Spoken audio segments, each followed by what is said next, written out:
The Oldsmobile Toronado is unquestionably a 1960s-era classic car from General Motors. The Toronado was the first vehicle in modern history to have a number of design elements.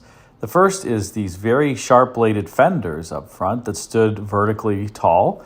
The second is the body side line that went across the entire vehicle and over top of the wheels, creating the Tornado's signature wheel arches that would set a number of styling trends for many, many years to come, and something that you even see today on a number of vehicles. The Toronado was relatively popular when it was introduced, selling about 40,000 units in the 1966 inaugural model year. And for a car with a base price of between $4,600 and $4,800, depending upon whether or not you got the regular or deluxe version, that really wasn't a bad showing for its first model year.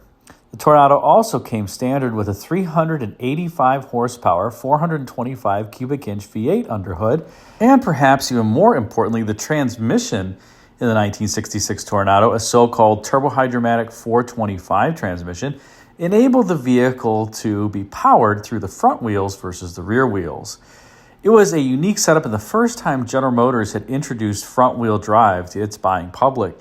And the system employed a torque converter that was coupled to the 425 cubic inch V8 in standard form. But after the torque converter, the transmission was split in half, and a Morse high-vo chain would drive the remaining half of the transmission with all the clutches and bands and gears. That part of the transmission would be pointing forward in the car toward the nose of the vehicle, and it would be connected to a final drive, which would then supply power to two CV axles, which then drove the front wheels.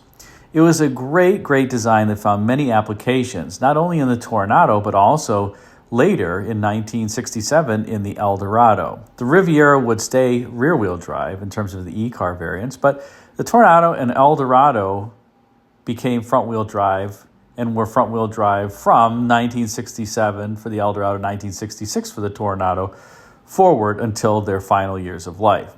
The Riviera actually would become front-wheel drive as well in the 1979 model year. But the Tornado's drivetrain was so unique, and it enabled a great element for customers, and that was a flat floor because there was no drive shaft hump or transmission tunnel required in these vehicles. One of the great benefits of the Toronado drivetrain was that by enabling this flat floor and the front-wheel drive setup, GM ended up using it in a number of applications, like the GMC motorhome, for instance, where front-wheel drive enabled a very low floor in these motorhomes and overall excellent height on the inside. The Toronado was unique in Oldsmobile's lineup in that it was a two-place personal luxury coupe, and it was the only one to get front-wheel drive for Oldsmobile until the 1985 model year, when the full-size Oldsmobile 98 would be downsized to front-wheel drive, although that was a transverse-mounted engine and transmission in those 85 Olds 98s. In other words, Oldsmobile never offered until 1985 this front-wheel drive setup in a four-door vehicle, for instance, or a station wagon. But there were some proposals that were made by GM Design to think about at least one of those body styles. Let's take a look at them now. And here's the first proposal for a 1966 Oldsmobile Toronado wagon. This is a General Motors proposal. This is not an aftermarket proposal. It's shot on the grounds of GM's Technical Center on the design patio, which is where a number of these vehicles would be viewed to really just test out if they were viable concepts, get them out in the natural light, see what their highlighting looks like, walk around them, and see them in person. This is a rear three-quarter view, obviously, but we can tell that this proposal for a wagon based on the 1966 Toronado shares many components with that 66 Toronado, including the front fenders, the hood, the windshield, the A-pillars, the doors, the door glass, even the rear glass appears to be shared with the Toronado, and the daylight molding as well. Of course, the rear area is unique and probably has an altered roof panel or a new roof. And that rear area where the door is for the wagon, to me at least, resembles the clamshell wagons that would come out in 1971. Of course, on those vehicles, the glass goes up into the roof, and by the way, actually bends at about a 10 to 15 degree angle in doing so. Yes, the glass does actually bend in those wagons. And the tailgate drops down to reveal a flush loading floor. In this case, it appears this is more of just a conventional wagon door design where it's kind of almost a hatchback style where that entire door would lift up and is hinged at the roof. It also appears that this Toronado shares a number of components on the rear end with the personal luxury coupe version of the 1966 Toronado, including the rear tail lights, that rear tail panel, and the bumper.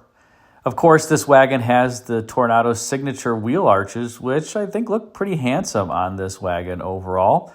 And it does have kind of an interesting little, I don't know what you'd call it, duckbill, not necessarily a spoiler, but an area on that door that enables Oldsmobile to reuse that tail panel that was employed on the Toronado.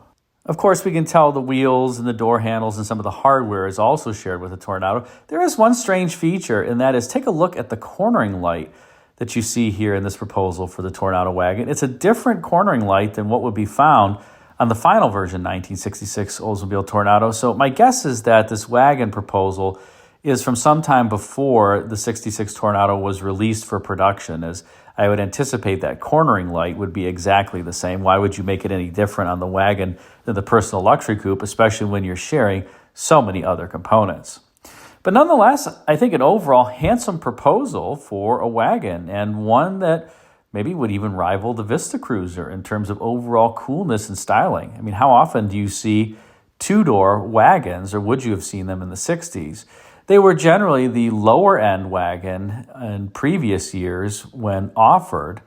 And the four-door wagons, the 6, 9-passenger, etc., that were based on the four doors were the higher-priced wagons. So this could have been a cool, maybe higher-priced two-door wagon, shooting brake style design. But let's now take a look at a more conventional wagon proposal that Oldsmobile was developing for the 66 Toronado, and you can see it here. Now, I believe that this wagon proposal, obviously it's more conventional in form, being a four-door wagon, is based off of the Pontiac wagon, of course with the Oldsmobile Toronado front end kind of grafted on it. And you can tell that by its incongruent design. Notice the wheel arches that are prominently over top of the front wheels, but nothing's happening over the rear wheels. So this was really just probably some sort of a prototype to determine whether or not this was a feasible idea.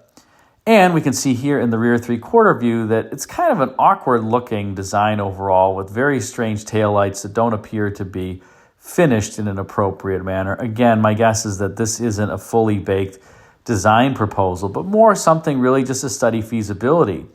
What would be one of the great things about employing the Toronado drivetrain in a wagon, for instance? Well, you'd have a completely flat floor in the first and the second row, and presumably in the third row as well. So you get even more space on the inside than would be the case in a normal wagon.